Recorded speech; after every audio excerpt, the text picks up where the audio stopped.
하겠습니다. 할렐루야. 할렐루야. 아멘. 지난 한 주간 은혜 가운데 지내셨습니까? 아멘. 우리가 주님 전에 예배하러 나올 때에 반드시 가져야 될 우리의 마음이 있습니다. 그것은 하나님께 받은 바 그 은혜를 기억하면서 감사함으로 예배의 자리에 서는 것입니다. 물론 우리가 영과 진리로 은혜의 자리, 은혜의 보좌 앞으로 나아가는 것, 그것은 우리의 믿음의 고백에 담겨 있는 예배자의 모습이요. 또 오늘 우리들의 삶 속에서는 베풀어 주신 그 은혜를 기억하면서 감사의 예배를 드리는 것, 하나님께서 기뻐하시고 또 그 진정한 감사의 예배 가운데 임재하시어서 예배드리는 우리에게 또 새로운 은혜를 허락해 주실 줄로 믿습니다. 우리 예배를 통해서 우리의 심령에 하나님의 은혜가 충만하시고 또 무엇보다 하나님의 영, 성령으로 충만하게 되는 귀한 이 시간이 될 수 있기를 주님의 이름으로 축원합니다. 우리 지난 5월 25일 주일이 본래는 성령 강림 주일입니다. 우리 교회에서는 5월 가정의 달로 한 달을 지내면서 마지막 주일 행복한 가정 주일을 지냈습니다. 그리고 지난 주일은 평신도 주일로 지냈고 오늘에서야 우리가 성령 강림절 말씀을 같이 나누게 되었습니다. 오늘 본문의 말씀은 성령 강림 사건을 전해주고 있는 귀한 말씀입니다.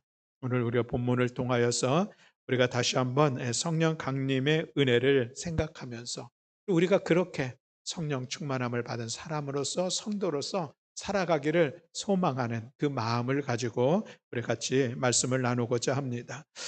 사도행전 1장부터 이어져서 2장에 있는 말씀을 함께 잠깐 요약을 하면은 성령 강림 사건에 대해서 더 좋은 이해가 있으리라 생각을 갖습니다.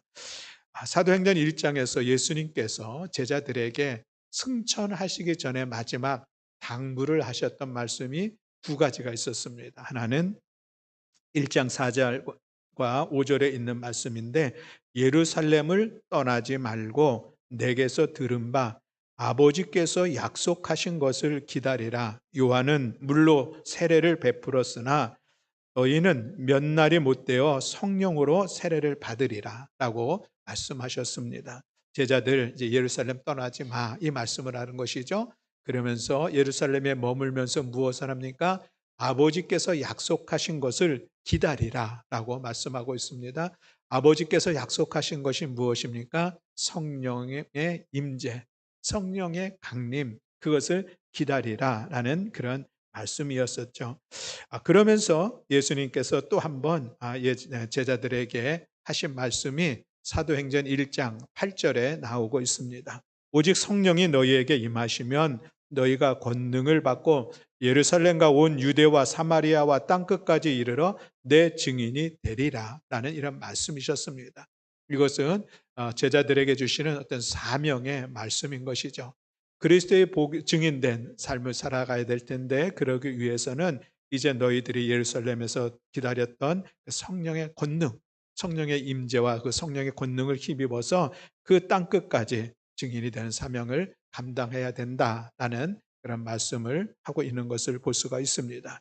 이 두 말씀을 하시고 예수님께서 하늘로 승천하셨죠. 그렇게 승천하시고 나서 이제 제자들이 모였습니다.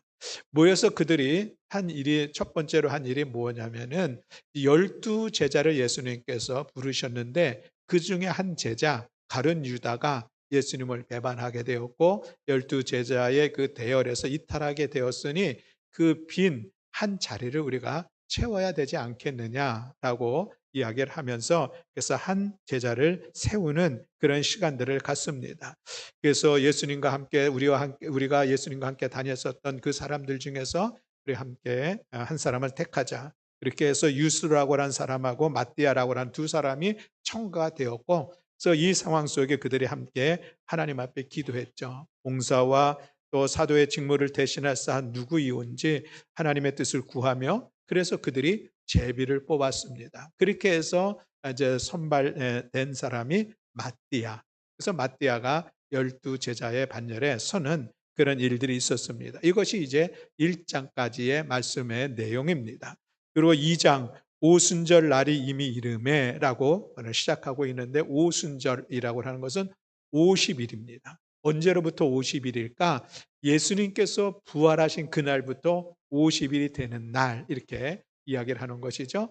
예수님께서 부활하셔서 이 땅 가운데 며칠을 계셨을까? 40일을 계셨습니다. 40일 계시면서 제자들을 만나 부활의 주님을 보여주시고 증거해 주시고, 많은 사람들이 모인 가운데서도 예수님 나타나셔서 주님의 부활을 보여주셨던 그런 사건들이 있는 것을 우리가 볼 수가 있죠. 이 기간들이 40일, 그리고 나서 사도행전 1장에서 제자들에게 이렇게 분부하시고 당부하시고 또 귀한 사명을 주시고 나서 승천하신 후 열흘이 지날 때 50일이잖아요. 그때가 되었을 때에 그들이 다 같이 한 곳에 모였더니 호련히 하늘로부터 급하고 강한 바람 같은 소리가 있어 그들이 앉은 온 집에 가득하며 마치 불의 혀처럼 갈라지는 것들이 그들에게 보여 각 사람 위에 하나씩 임하여 있더니라고 말씀을 하고 있는데, 이 2절과 3절에 있는 말씀은 이제 성령께서 강하게 그들의 모임 가운데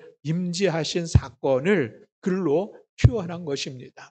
오늘 이 2절과 3절에 보면은 시각적으로 우리가 감각적으로 느낄 수 있는 것처럼 글로 표현이 되어 있죠. 불의 혀처럼 어떤 급하고 강한 바람 같은 소리, 이런 표현들을 보면은 성령의 임재는 그런 어떻게 우리가 귀로 들을 수 있거나 아니면 우리가 눈으로 볼 수 있는 그런 사건인가 싶긴 하지만, 그러나 하나님의 영, 그 성령의 임재는 그렇게 우리의 시각적으로 우리가 감각적으로 느낄 수 있게 임재하지는 않습니다. 다만 성경에서 이렇게 이 오순절날 마가 다락병 120명의 제자들이 모였을 때 강하게 임재했던 것을 글로 풀어 써서 이렇게 표현이 된 것이다, 우리가 이해를 하면 되겠습니다. 그렇게 거기에 모인 그 장소, 그리고 각 사람 위에 그 성령께서 임재함으로 인하여서 그들이 어떤 일들이 일어났습니까? 4절 말씀에 보면 다 성령의 충만함을 받았다라고 말씀을 하고 있습니다. 이것이 이제 예수님 승천 이후에 처음으로 그들에게 임하였던 강력한 성령 강림 사건, 예수님께서 분부하신 대로 그들이 예루살렘을 떠나지 않고 모여서 함께 그 성령을 기다리는 시간들을 통하여서 마침내 50일이 되니 이런 일들이 일어났다, 성령 충만함을 받게 되었다라고 말씀을 하고 있는 것이죠. 그리고 나서 성령 충만함을 받은 이 제자들, 거기에 모인 사람들 가운데 나타나는 특별한 현상이 있었으니 그것은 무엇입니까?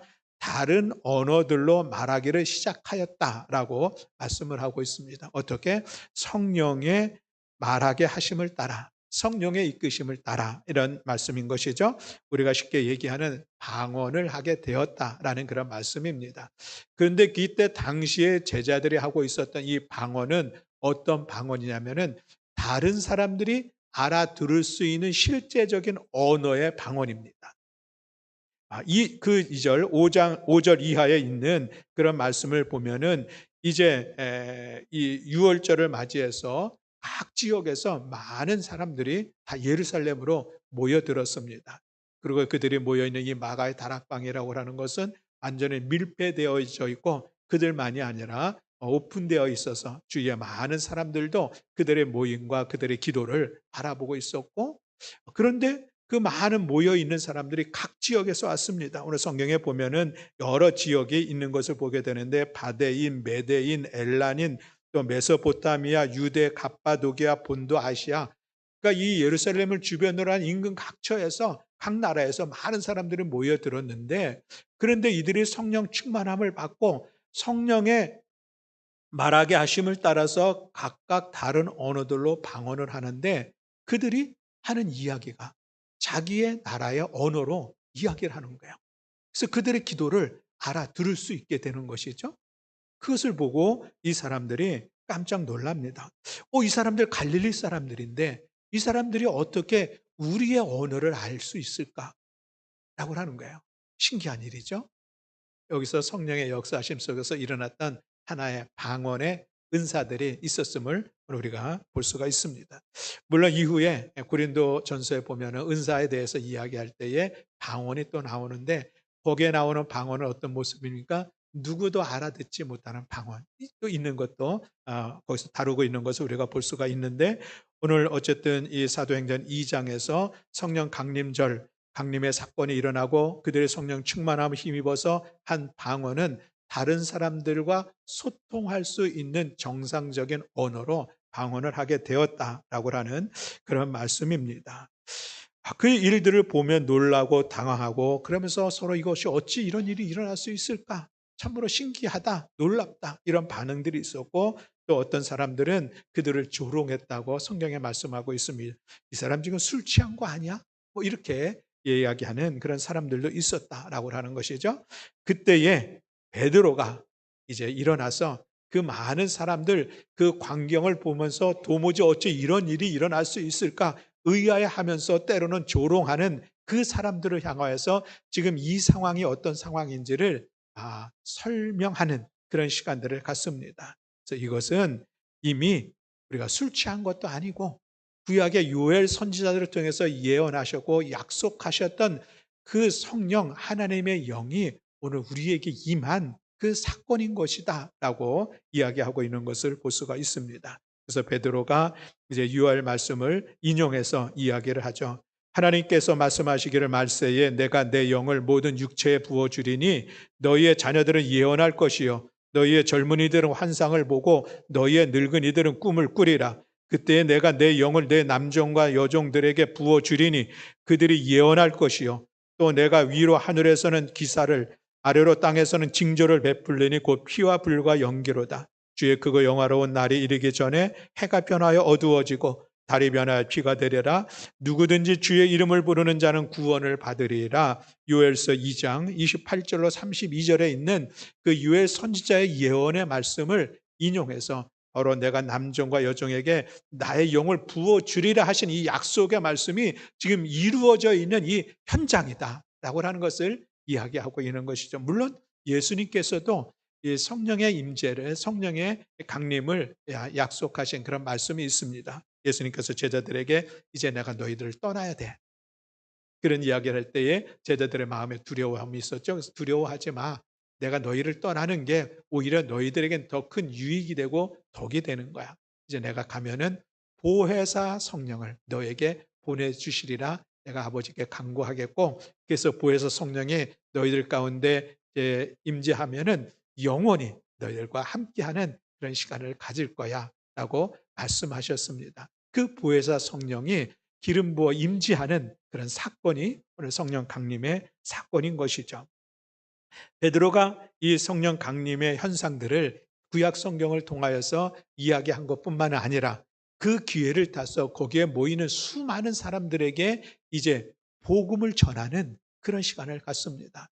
예수님께서 두 가지 당부했을 때 두 번째 것, 너희들이 성령의 권능을 힘입어서 땅끝까지 내 증인이 되리라 하신 말씀을 지금 성령 강림의 사건, 성령 충만함을 힘입어서 그 성령의 능력을 힘입어서 거기에 모이는 유대인들과 모든 사람들에게 증거하고 있는데, 그 증인은 무엇입니까? 예수님의 십자가. 너희들이 예수님 십자가에 못 박았지 않았느냐. 그래서 십자가에서 죽게 했는데 하나님께서 그 예수님 다시 살아나게 하셨다라고 하는 것이고, 우리가 그 부활의 주님을 보았다, 우리가 증인이다라고 강력하게 그 그리스도의 복음을 전하는 그런 시간을 가졌습니다. 그 설교죠. 이것은 그 증언을 듣고서 거기에 있는 많은 사람들이 마음에 찔림을 받았다라고 하는 그런 말씀이 기록되고 있습니다. 그러면서 우리가 어찌해야 될까라고 제자들에게 물어볼 때에 베드로가 이렇게 대답을 했죠. 너희가 회개하여 각각 예수 그리스도의 이름으로 세례를 받고 죄 사함을 받으라. 그리하면 성령의 선물을 받으리라 라고 말씀을 했습니다. 그러자 그 사람들이 거기서 자신의 죄를 회개하고 세례를 받았는데, 그렇게 세례를 받은 사람이 몇 명? 3천 명이나 되었다라고 성경에 말씀을 하고 있는 것을 볼 수가 있습니다. 그렇게 세례를 받고 받은 3천 명, 그들이 그 다음에 어떻게 했습니까? 오늘 이어지는 42절 말씀에 보면 그들이 사도의 가르침을 받아 서로 교제하고 떡을 떼며 오로지 기도하기에 힘쓰니라 라고 하는 이 말씀 한 절 말씀을 보면 이젠 그들이 각각이 아니라 공동체를 이루었구나라고 하는 것을 우리가 볼 수가 있습니다. 그들이 사도들의 가르침을 말씀을 배웠다고 하는 것이죠. 서로 교제했다고 하는 것입니다. 서로 떡을 떼었다, 애찬을 나누었다는 것입니다. 그리고 함께 기도하기에 힘썼다라고 하는 것입니다. 이 상황들을 우리가 보면 오늘 무엇이 생각납니까? 교회 공동체. 그래서 성령 강림의 사건은 교회 공동체가 새롭게 출발하는 그런 계기요 시작이 되었다라고 우리가 이야기하는 그 이유입니다. 그렇게 구성이 된 이 교회 공동체는 그러면 어떤 모습이 있었는가라고 하는 것이 이제 이어지는 43절 이하에 말씀을 하고 있습니다. 많은 사도들이 많은 기사와 표적을 나타내고 그로 말미암아 성도들이 두려운 마음들을 갖는데 그런 과정에 믿는 사람들이 다 함께 있어서 모든 물건을 서로 통용했다라고 이야기하고 있습니다. 교회 공동체에 같이 생활을 하면서 서로 내 것을 내 것으로 여기지 않고 서로를 같이 사용했다, 공동으로 사용했다 이 얘기를 하고 있는 것이죠. 또 재산과 소유를 팔아서 각 사람의 필요를 따라 나누어 주었다라고 말씀을 하고 있습니다. 이 어떤 이런 일들이 일어날 수가 있나 싶죠. 자기의 재산을 팔아서 자기의 밭을 팔아서 각 사람이 필요한 사람을 나누어 주었다라고 말씀을 하고 있습니다. 이 본문의 말씀이 사도행전 4장 뒷절에 뒤에도 보면은 동일하게 표현하고 있는데 이런 일들을 통하여서 가난한 자들이 없었다라는 그런 말씀도 기록하고 있는 것을 볼 수가 있습니다. 그러면서 그들이 날마다 마음을 같이하여 모이기를 성전에 모이기를 힘쓰고 집에서는 떡을 떼며 기쁨과 순전한 마음으로 음식을 먹고 이것은 교인들과 아름다운 사랑의 교제를 이루는 그런 모습들이죠. 그리고 하나님을 찬미하며 그리고 온 백성에게 칭송을 받았다라고 말씀을 하고 있습니다. 이것이 처음으로 형성된 교회 공동체의 모습을 우리에게 전해주고 있고 그로 인하여서 백성들에게 주위 사람들에게 칭송을 받고 그로 인하여서 구원받는 사람이 날마다 더하게 되었다라고 기록하고 있는 것이 사도행전 2장까지에 있는 그런 말씀의 내용입니다. 그리고 3장에서는 이제 베드로가 그 유명한 나면서부터 걷지 못한 사람을 일으켜 세우는 그런 놀라운 능력도 나타나고 있는 그런 말씀도 우리가 보게 되는데 성령 강림 사건 이것은 이미 하나님께서 또 예수님께서 약속하신 것을 이루어가는 것이요 그곳에 모이는 모든 사람들이 성령의 충만함을 받게 되었고 그것으로 인하여서 그들이 새롭게 변화된 삶의 모습을 우리가 볼 수가 있는데 그렇게 성령 충만함으로 인해서 변화된 것 우리가 두 가지 오늘 본문을 통해서 볼 수가 있습니다. 하나는 베드로의 모습을 볼 수가 있습니다. 베드로 예수님의 12 제자 중에 우리가 이야기하기를 수제자 첫 번째 가는 제자라고 인정받는 그 제자 베드로였습니다. 그가 주는 그리스도시요 살아계신 하나님의 아들입니다. 이 엄청난 신앙의 고백을 통해서 주님께서 기뻐하시고 그를 축복하시고 내 신앙의 고백 반석 위에 내 교회를 세우리라. 음부의 권세가 이기지 못하리라라는 그런 말씀도 주셨던 이 베드로. 그런데 그가 정작 예수님 붙잡혀 가시고 신문을 당하실 때에 멀찍이 서서 보다가 한 어린 여자 종을 통하여서 예수님을 3번이나 부인했었던 그 사건이 우리가 있는 것을 알 수가 있습니다. 정작 자기에게 그런 위기와 위험한 순간이 닥치자 나 예수님 몰라. 나 예수님 따라다니는 사람 아니야.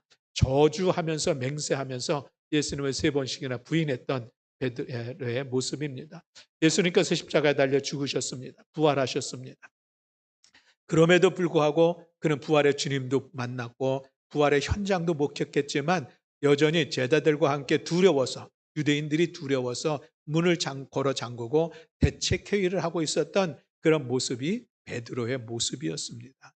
이제 예수님 이후에 예수님을 따르던 자기들에게 다가올 고난과 핍박을 우리가 어떻게 감당해야 될까 하는 그 베드로, 그 베드로였었는데 오늘 사도행전 2장에 보면은 성령 충만함을 받고 나서 그는 놀랍게도 담대하게 거기에 모이는 수많은 유대인들과 각국에서 온 사람들에게 예수님의 십자가와 부활을 담대하게 또 능력 있게 증언했던 이 사건을 우리가 볼 수가 있습니다. 베드로의 놀라운 변화라 할 수가 있겠습니다. 무엇 때문에? 성령 충만함을 받아서 중요한 베드로의 변화요. 그로 인하여서 3천 명이 회개하고 예루살렘 교회가 새롭게 세워져 가는 그런 계기를 만들어낸 베드로를 볼 수가 있습니다. 또 하나는 그 교회 공동체의 모습입니다. 이제 3천 명이 회개하고 세례받고 그래서 함께 교회 공동체라고 하는 이 공동체 생활을 하게 되어지는데 오늘 우리처럼 오랜 신앙생활을 하면서 우리가 서로 친해지고 그런 우리 서로 개인적으로도 가까운 그 관계 속에서 신앙생활하고 서로 섬기고 서로 교제하고 하는 것이 아니라 그들의 이 교회라고 하는 것은 오래되지 않은 처음으로 형성되어져 있던 그런 교회 공동체입니다. 아마 어쩌면 그들 중에 알지 못하는 사람들도 있겠죠. 또 그리고 그들이 여러 서로 배경이 다른 사람들도 그 3천 명 안에는 있었을 것입니다. 그렇게 여러 사람들이 모여서 처음 교회 생활을 하는데 그런데 그들의 교회 생활의 모습은 놀랍게 우리가 상상할 수 없는 그런 모습을 우리에게 전해주고 있습니다. 서로 모든 물건들을 서로 통용했다. 그리고 자기의 재산과 소유를 팔아서 각 사람의 필요를 따라 나누어 주었다. 여러분 이거 상상할 수 있겠습니까? 감당할 수 없을 만한 그런 놀라운 일들이 그 공동체 안에서 이루어지게 되는데 무엇으로? 그래 성령 충만함을 받으니 그들이 나눔의 생활을 할 수 있게 되었고 서로 하나됨을 이루어갈 수 있었던 이 아름다운 교회 공동체의 모습을 오늘 우리들에게 보여주고 있는 것입니다. 이 두 사건을 보면서 우리가 생각하게 되는 것은 무엇입니까? 성령 충만. 성령 충만을 받으면은 우리들에게서도 어떤 변화의 모습이 나타날까 하는 것을 우리가 생각해 보게 됩니다.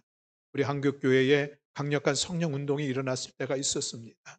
우리 그 성령의 그 강력한 그 성령 운동을 통하여서 우리가 성령의 은사가 강조되었던 그런 시절들이 있었던 것이죠. 그런데 우리가 좀 구별할 것은 성령의 은사와 성령의 충만함은 좀 내용이 다르다라고 하는 것을 우리가 이해를 하는 것은 중요하다 하겠습니다. 성령의 은사, 그것은 성령님께서 어떤 특별한 사람들에게 특별한 은사를 주신 것이죠. 그래서 병 고치는 은사도 주고 또 어떤 능력을 행하는 은사도 주고 또 가르치는 은사도 주고 섬기는 은사도 주고 그 은사는 아주 다양합니다. 그 은사를 통하여서 하나님의 몸된 교회를 세우고 그리고 그 하나님의 복음의 사역을 감당할 수 있도록 유익하게 쓰임 받기 위해서 은사를 각자에게 주셨다는 것이죠. 근데 성령 충만은 어떤 특별한 사람에게 특별한 경우에 주는 것이 아니라 모든 사람들에게 다 주는, 모든 사람들이 다 성령의 충만함을 받을 수 있다라고 하는 것은 우리가 좀 구별되어야 될 일이다라고 하는 것입니다. 오늘 우리가 예수를 그리스도라고 고백할 수 있는 것, 그것도 가만히 돌이켜 보면은 성경의 말씀에 근거하면은 우리가 예수가 나의 구세주라고 고백하는 이 신앙의 고백도 성령께서 우리의 심령 가운데 우리의 믿음을 확증시켜 주시고 우리 가운데 그 은혜로 이끌어 주심으로 인하여서 우리가 예수를 믿게 되어지고 예수를 믿는다고 고백할 수 있게 된 것이다라는 그런 말씀입니다. 그러니 예수 믿는 우리 모두에게는 하나님의 영이 다 임재하고 있는 그런 상태에 있다. 그러면 이거 기억해야 됩니다. 오늘 우리가 우리 교회 주일이기에 주님 전에 나왔습니다. 여러분 나올 때에 무슨 생각으로 나왔습니까? 오늘도 나를 이 예배의 자리로 이끄시는 성령님, 성령님의 은혜 가운데 우리가 이곳에 나왔습니다. 그래서 이곳에서 우리가 하나님의 은혜를 사모하며 감사함을 하나님 앞에 예배 드리는 이 자리에 있는 것, 여전히 여러분의 심령에는 하나님의 영이 있습니다. 우리가 이것을 인식해야 돼요. 그래서 하나님의 영은 날마다 우리를 이 베드로와 초대 공동체에 있었던 이 성도들 같은 그런 삶으로 우리를 이끌어가고 있습니다. 그런데 우리가 그 성령의 이끄심보다 우리 안에 있는 저의 속성들, 우리 안에 있는 우리의 욕망과 우리의 탐심들이 더 강하게 나타남으로 인하여서 우리가 성령의 이끄심과 성령의 역사하심을 따라서 살아가지 않는 그런 모습이 우리에게 있을 수 있다라고 하는 것이죠. 사도 바울도 그래서 그것을 자기 자신의 내면을 바라보면서 탄식했던 것이 무엇입니까? 오호라 나는 공고한 자로다. 그 이야기를 합니다. 자기 마음에 두 마음이 있는 거예요. 하나는 성령께서 이끄시며 나를 감화 감동케 하시며 하나님의 선하신 뜻을 따라 살아가려고 하는 이런 힘. 또 하나는 여전히 내 안에 남아있는 죄의 속성들, 강력한 죄의 힘들이 그 안에서 작용하고 있음을 그는 고백하고 있습니다. 오늘 우리들의 마음에도 동일하게 있다는 것입니다.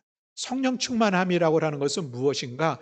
성령께서 내 안에 임재하시는데 그 역사하심이 강하다라고 하는 것입니다. 강함으로 인하여서 내 안에 있는 이 죄의 속성들, 내 안에 끊임없이 일어나고 있는 어떤 내 육체의 정욕과 안목의 정욕과 이생의 자랑으로 대변되어지는 이런 모든 욕망들을 절제할 수 있는 상태에 있는 것, 이것이 성령 충만함입니다. 나의 연약함들, 나의 능력의 부족함들, 그러나 그것을 극복해낼 수 있는 것이 성령님의 권능을 힘입는 것이죠. 그래서 성령의 능력을 힘입으면 베드로처럼 그가 그렇게 두렵고 그래서 그것을 피하고 숨었던 그 베드로가 담대하게 그 많은 사람들 앞에 나가서 예수님의 부활을 증거했었던 이 일들이 가능한 것. 그래서 우리가 성령이 우리 심령 가운데 충만하면 우리가 그 성령의 능력을 힘입어서 우리에게 주어진 사명, 복음을 전하는 일들, 주님의 몸된 교회 공동체 안에서 우리 가운데 주어진 역할들, 나에게 부여되는 그 사역들을 감당할 수 있는 그런 성도로서 우리가 세워진다는 것이죠. 그래서 우리는 성령 충만해야 합니다. 우리는 늘 그것을 사모해야 되고 성령으로 충만하기를 원하는 그런 마음들이 우리 안에 늘 있어야 됩니다. 그래서 우리가 성령 충만함을 받아서 우리가 그 능력을 가지고 하나님의 일들을 감당해내는 것입니다. 나에게 주어진 나의 사명들을 감당해내는 것.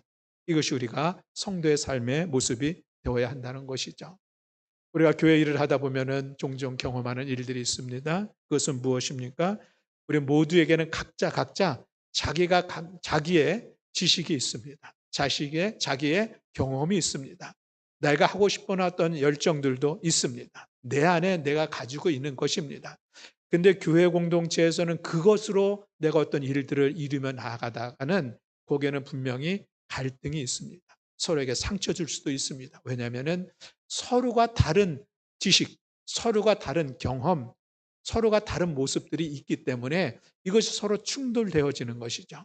그런데 성령 충만하면 서로가 성령 안에서 이끌림을 받아서 성령의 능력이 되면은 거기에 우리가 하나가 될 수 있고 그 하나됨을 가지고 이 놀라운 일들을 성취해 나갈 수 있게 된다라고 하는 그런 말씀인 것이죠.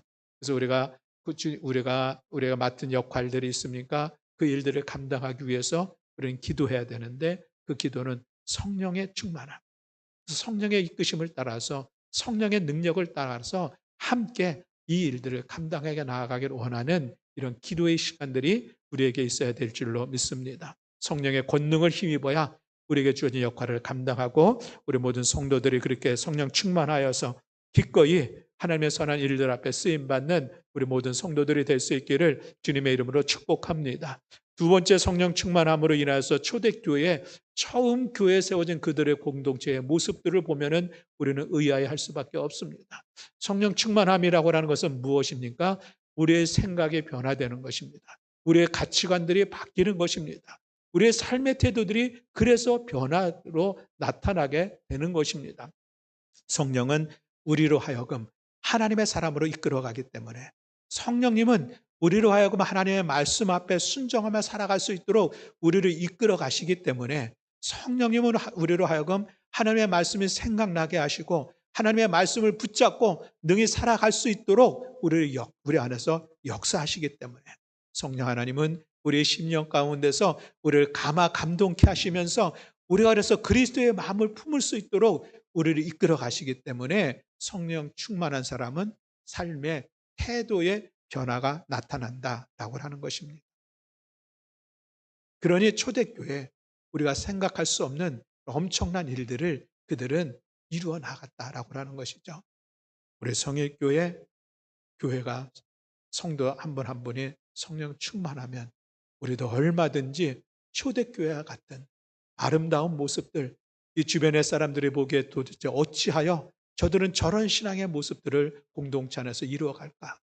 알 수 없는 그러한 탄식하는 그런 공동체를 우리가 세워가게 될 줄로 믿습니다. 그것은 우리의 힘으로, 우리의 지식으로 내가 다짐한다고 이루어갈 수 없는 그런 모습입니다.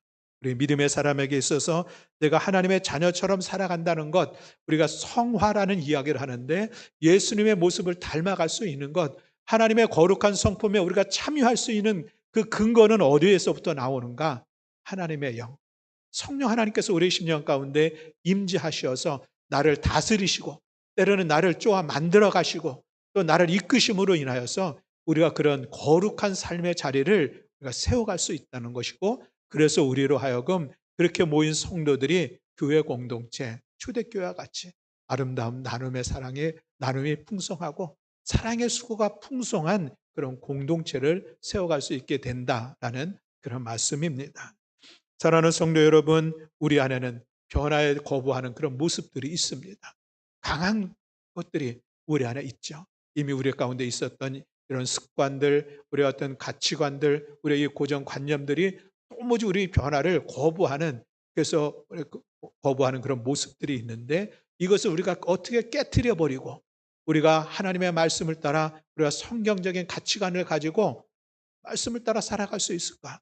거기에 강하게 역사하는 것은 성령님, 성령의 권능이 여러분들 심령 가운데 충만함으로 임재함으로 인하여서 나의 옛사람을 모두 벗어버리고 깨쳐버리고 새 사람을 입은 하나님의 사람으로서, 성령의 사람으로서 우리가 새롭게 살아갈 수 있다 라는 것을 초대교회는 우리에게 보여주고 있고 증언하고 있습니다. 아무쪼록 우리 사랑하는 성도 여러분, 오늘 성령 강림의 말씀을 같이 나누면서 저와 여러분들이 늘 성령 충만하기를 간절히 기대하고 소망하면서 함께 하나 되어 나아가기를 원합니다. 그래서 우리가 성령 충만함을 받아서 하나님 귀한 사역들을, 우리가 주신 사명들을 우리가 힘써 감당하고 우리 삶이 변화되어져서 주님의 몸된 교회 공동체뿐만 아니라 우리들의 가정에서, 우리의 직장생활, 사회생활 속에서도 우리가 믿는 하나님의 사람으로서 하나님의 영에 이끌림을 받은 사람으로서 거룩한 영향력을 끼치며 나아가는 복된 성도들이 될 수 있기를 주님의 이름으로 축복합니다. 이제 우리 잠시 같이 말씀을 나누면서 마무리하려고 하는 것은, 그렇다고 하면은 초대교회 사도행전에서는 어떠한 경우도 그들의 성령의 임재가 있었는가 하는 말씀을 네 가지 잠깐 살펴보고서 우리 말씀을 마무리하려고 합니다. 사도행전 2장 38절에 있는 말씀인데, 너희가 회개하여 각각 예수 그리스도의 이름으로 세례를 받고 죄사함을 받아라. 그리하면 성령의 선물을 받으리라. 어떻게 하면? 회개하여 죄사함을 받으면 성령을 선물로 받으리라 말씀하고 있습니다. 우리가 진심으로 하나님 앞에 진정으로 회개하는 그 시간, 우리가 통해 자복하며 하나님 앞에 무릎 꿇는 그 시간이 우리가 하나님의 영으로 충만함을 받을 수 있는 그런 시간이다. 여러분 기억하시기를 원합니다. 두 번째로는 보면은 성도들이 모여서 함께 기도할 때에 성령의 임재함이 있었다고 사도행전은 우리에게 전해주고 있습니다. 사도행전 4장 31절 말씀에 보면 빌기를 다하며 모인 곳이 진동하더니 무리가 다 성령에 충만하여 담대히 하나님의 말씀을 전하니라 라고 말씀을 하고 있는데, 그들이 힘써 함께 모여서 합심해서 기도할 때에 성령 충만함이 그들 가운데 임재했다라는 그런 말씀입니다. 그러기에 우리는 모여서 기도하는 것 소중합니다.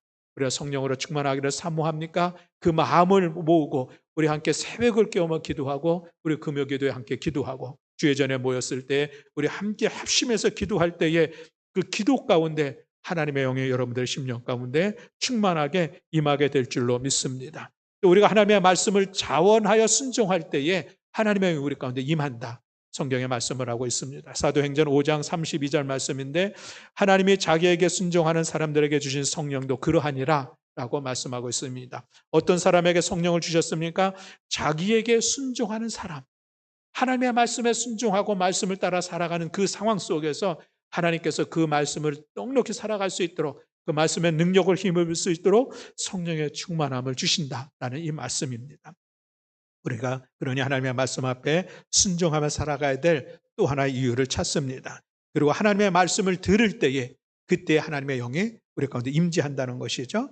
사도행전 11장 44절로 45절에 보면은 베드로가 이 말을 할 때에 성령의 말씀을 듣는 모든 사람에게 내려오시니 베드로와 함께 온 할례 받은 신자들이 이방인에게도 성령 부어주심을 말미암아 놀랐다라고 말씀을 하고 있습니다. 이 말씀은 사도 베드로가 고넬료의 집, 이방인의 집이죠. 그에게 가서 하나님의 말씀, 복음을 전할 때에 그 말씀을 듣는 사람들, 그 모든 가족들이 성령의 충만함을 받았다라는 그런 말씀을 하고 있습니다.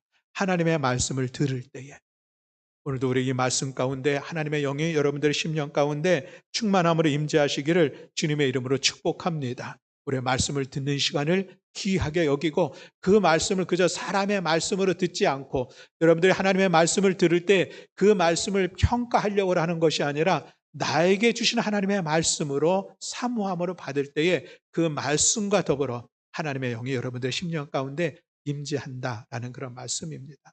우리 사랑하는 성도 여러분, 우리가 하나님의 말씀을 듣는 것을 귀하게 그 마음을 열어들을 수 있기를 주님의 이름으로 축복합니다.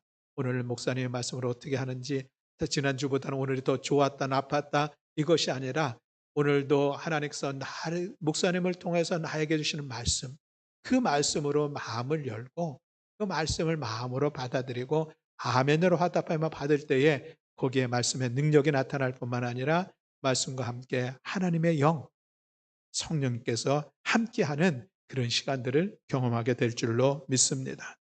아무쪼록 사랑하는 성도 여러분, 오늘 우리가 성령 강림의 사건의 말씀을 같이 나누었습니다. 이 말씀이 여러분들에게 은혜의 말씀이 되고 깨닫는 말씀이 되어서 저와 여러분들이 각각 성령으로 충만하기를 소망하고 그래서 우리가 성령의 사람으로 주님 귀한 역할들을 감당하며 우리의 삶을 하나님의 사람으로 새롭게 변화시켜 나아가는 우리 모든 성도들이 되기를 원하고 이를 위해서 우리가 해야 할 일들이 있다면 하나님의 말씀을 듣는 것, 하나님의 말씀을 따르는 것, 우리가 함께 모여서 기도하는 것, 우리가 하나님 앞에 회개하며 젖은 눈물로 무릎 꿇어 나아가는 것, 이 시간들을 기억하면서 시간마다 하나님의 은혜로 충만하고 성령의 역사하신 가운데 나아가는 우리 모든 성도들이 될 수 있기를 주님의 이름으로 축원합니다. 아멘.